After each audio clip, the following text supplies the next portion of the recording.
तो आज मैं आपको एक अनोखी रहस्यमय कहानी सुनाऊंगा। अगर आप चैनल पर नए हैं तो अभी सब्सक्राइब कर ले तथा कहानी पूरा देखें। अंत में एक अनोखा रहस्य छुपा है। धन्यवाद। तो सुनिए। प्राचीन काल में हिमालय की एक ऊंची घाटी में वेदव्रत नाम का एक ब्राह्मण रहता था। वेदव्रत को शास्त्रों का बहुत ज्ञान था और वह प्रतिदिन महादेव के लिए बहुत ही ऊंचे स्वर में वेदों का पाठ करता था।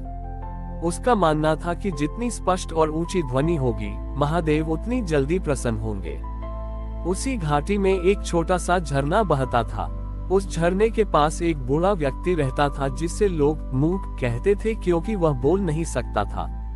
मूक का कोई घर नहीं था, वह बस झरने के पास पड़े बड़े बड़े पत्थरों को रोज घिस घिस कर चिकना करता था, ताकि झरने का पानी उन पत्थरों से टकराकर मधुर ध्वनि उत्पन्न करे।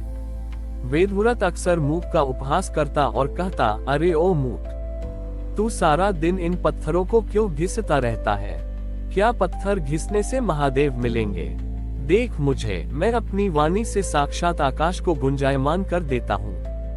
मूक बस अपनी चिर परिचित मुस्कान देता और अपना काम करता रहता। एक बार उस क्षेत्र में भयानक सूखा पड़ा।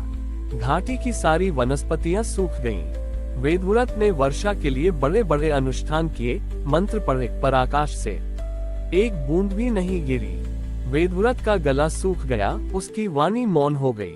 उसे लगा कि शायद महादेव उससे रुष्ट हो गए हैं। तभी उसने देखा कि मूक अभी भी उन पत्थरों को घिस रहा था।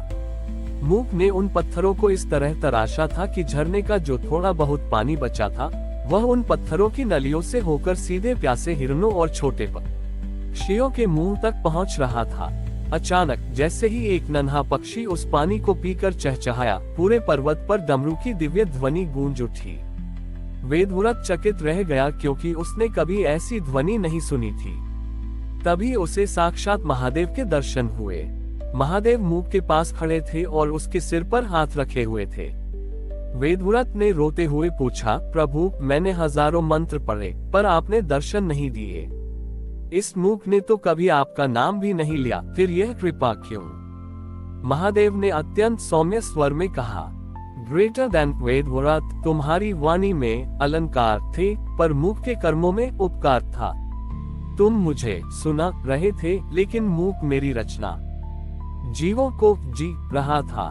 प्रार्थना केवल शब्दों में नहीं होती। जब कोई व्यक्ति चुपचाप दूसरों के दुखों को दूर करने के लिए पत्थर जैसा कठिन परिश्रम करता है, तो उसके पसीने की हर बूंद मेरा अभिषेक करती है। ग्रेटर देन, महादेव ने आगे समझाया कि मौन का अपना एक संगीत होता है, जो केवल कर्म के माध्यम से सुनाई देता है। वेदव्रत को समझ आ गया कि शास्त्र पढ़ना तभी सार्थक है जब वह हृदय में करुणा पैदा करे। उस दिन के बाद वेदव्रत ने अपनी ऊंची आवाज छोड़ दी और वह मूक के साथ मिलकर उस सूखे पर्वत पर प्यासे जीवों के लिए पानी की व्यवस्था करने लगा। उसने सीखा कि शिव मंदिर के भीतर ही नहीं, बल्कि उस हर स्थान पर है जहां कोई प्यासा जीव पथ होता है। वेदव्रत और मूक की यह सेवा अब एक साधना बन चुकी थी। लेकिन जहां भक्ति होती है, वहां परीक्षा भी होती है। उस घाटी के पास एक शक्तिशाली राजा का राज्य था, जिसका नाम विक्रमजीत था। राजा विक्रमजीत को शिकार का बहुत शौक था। वह मानता था कि प्रकृति पर केवल मनुष्यों का अधिकार है। एक दिन राजा विक्रमजीत अपने सैनिकों के साथ उसी घाटी में शिकार के लिए आया। उसने देखा कि मूक और वेदव्रत ने पत्थरों को काटकर जो जलधाराएं बनाई थीं, वहां शांति से हिरण और अन्य पशु पानी पी रहे थे। राजा ने जैसे ही अपना धनुष उठाया, वेदव्रत सामने आकर खड़ा हो गया। राजा ने क्रोध में कहा, ब्राह्मण, हट जाओ। ये पशु मेरे राज्य की संपत्ति हैं और इनका शिकार करना मेरा मनोरंजन है। वेदव्रत ने हाथ जोड़कर कहा, महाराज, ये पशु आपके राज्य के नहीं, महादेव के परिवार के सदस्य हैं। यहाँ की हर जलधारा एक प्रार्थना है, इसे रक्त से अशुद्ध न करें। राजा विक्रमजीत हंसा और बोला, अगर यह महादेव का परिवार है, तो महादेव इन्हें बचाते क्यों नहीं? मैं इस झरने के मुख को बंद करवा दूंगा, ताकि ये प्यासे मरे और मुझे शिकार के लिए भागना न पड़े। राजा के आदेश पर सैनिकों ने बड़े बड़े पत्थर डालकर उस मुख्य झरने को बंद करना शुरू कर दिया। मूक शांत खड़ा ये सब देख रहा था। जब झरना पूरी तरह बंद हो गया और पानी का मार्ग अवरुद्ध हो गया, तो मूक आगे बढ़ा। उसने अपनी आंखों से वेदव्रत की ओर देखा। उसकी आंखों में क्रोध नहीं, बल्कि गहरी करुणा थी।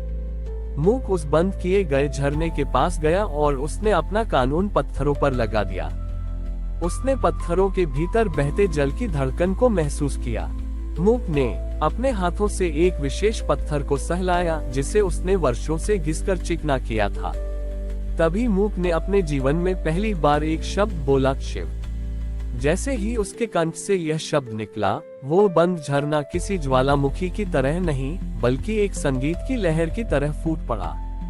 पत्थरों के बीच से पानी ऐसे निकला जैसे कोई वीणा बज रही हो। वह पानी राजा के पैरों के पास आकर रुक गया और देखते ही देखते वहां की सूखी धरती पर सुंदर नीले कमल खिलने लगे।